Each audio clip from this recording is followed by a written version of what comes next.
Pasar malam, satu tempat yang sering kita kunjungi untuk membeli pelbagai barang dan makanan yang sedap. Namun di setiap keriuhan dan kesibukan ini terdapat satu dimensi yang mungkin kita tidak sedari. Setiap perniagaan, setiap keputusan dan setiap interaksi membawa kepada konflik yang berlaku dalam masyarakat.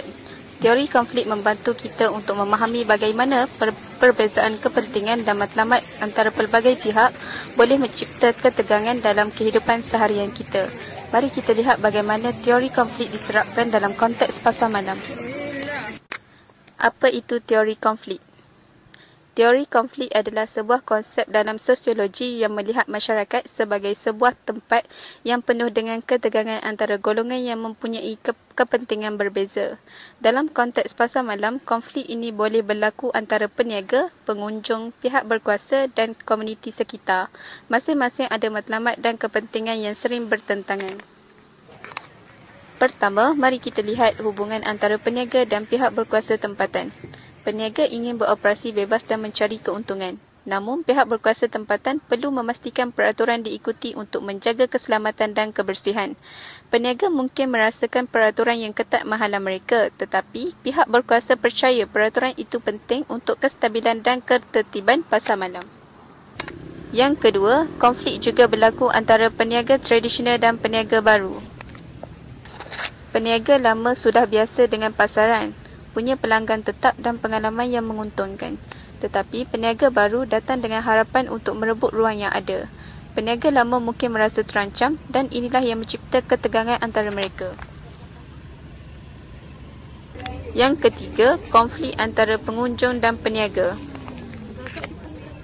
Pengunjung datang mencari barang dengan harga yang berpatutan dan kualiti yang baik. Tetapi peniaga perlu menetapkan harga untuk menampung kos dan mencari keuntungan. Kadang-kadang harga yang tinggi atau kualiti yang kurang memuaskan boleh menimbulkan rasa tidak puas hati di kalangan pengunjung dan konflik ini berlaku. Yang terakhir, konflik antara komuniti sekitar dan peniaga pasar malam. Penduduk mungkin terganggu dengan bunyi bising, kesesakan dan masalah kebersihan. Mereka mungkin tidak mahu pasar malam beroperasi di kawasan mereka. Namun peniaga berpendapat bahawa pasar malam adalah peluang perniagaan yang berharga dan mereka mahu terus beroperasi tanpa halangan.